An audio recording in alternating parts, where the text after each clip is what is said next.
We spend our entire lives reading faces. Long before we understand language, we start to recognize expressions. Have you ever thought about how much your sanity depends on it? A face is usually the first and one of the most important tools we have for understanding other people.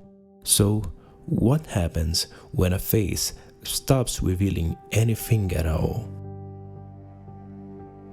As a child, I had a copy of Super Mario All-Stars.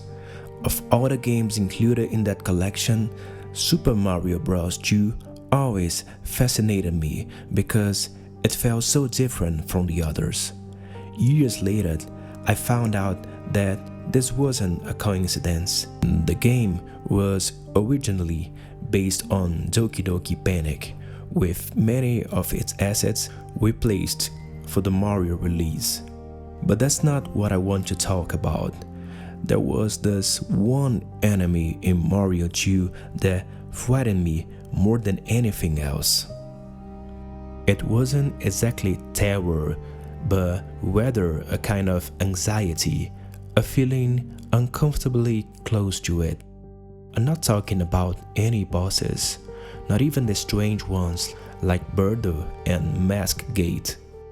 I'm talking about that floating mask, which I only recently learned was called Phanto. There are other mask characters in the game, like Shy Guy and Sniffed, but their presence never felt unusual. Phanto was something else entirely. It shouldn't have been. After all, it's just a face. Literally, no arms, no legs, no body. A face that comes to life whenever you pick up a key. And yet, decades later, I still remember the feeling, the tension, the urgency. Many times, I would drop the key simply to have a moment of peace. That memory made me wonder, why can a simple mask be so unsettling? And why have masks remained one of the most effective tools for creating fear in games, movies, and other media? Phanto's design is surprisingly clever. Most enemies in Mario 2 follow a predetermined path. They walk, some of them jump. They do all of this whether you're standing still or moving. Phanto doesn't. He or it reacts to you. The moment you pick up the key, it wakes up.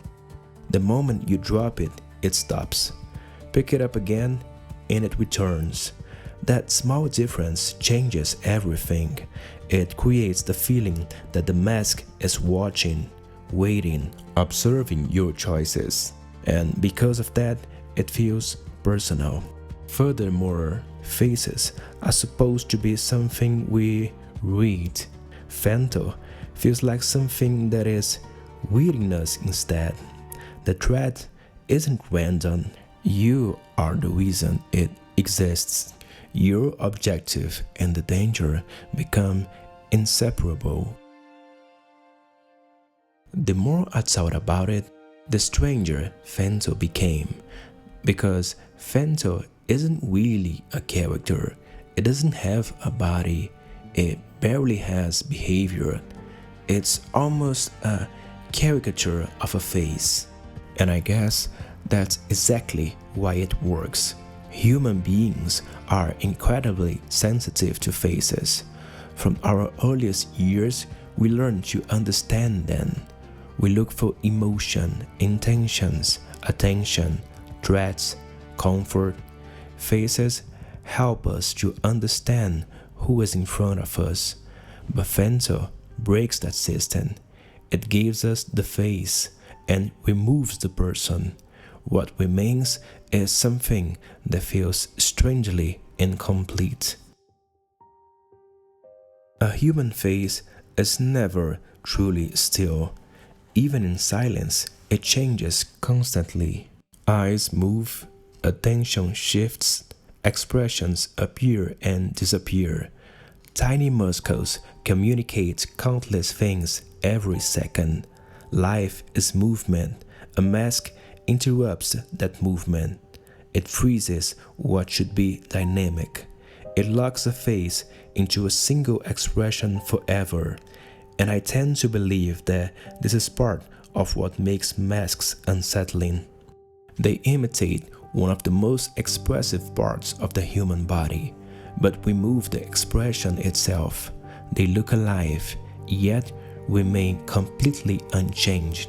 A contradiction our brains don't quite know how to process.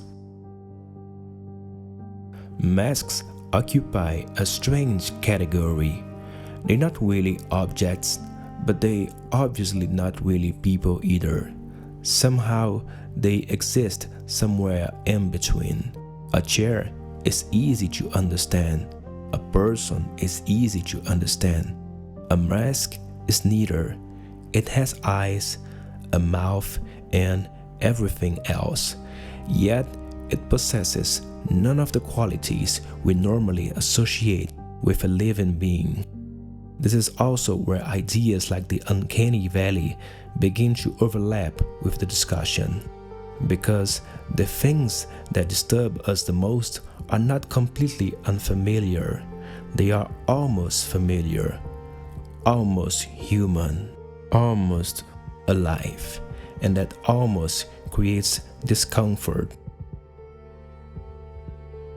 Thinking about this, it seems that the deepest reason masks can feel disturbing is that they hide information. Normally, faces help us predict behavior. We can often sense anger before words are spoken, joy before laughter begins. Masks remove that ability. They present a face while withholding the person behind it.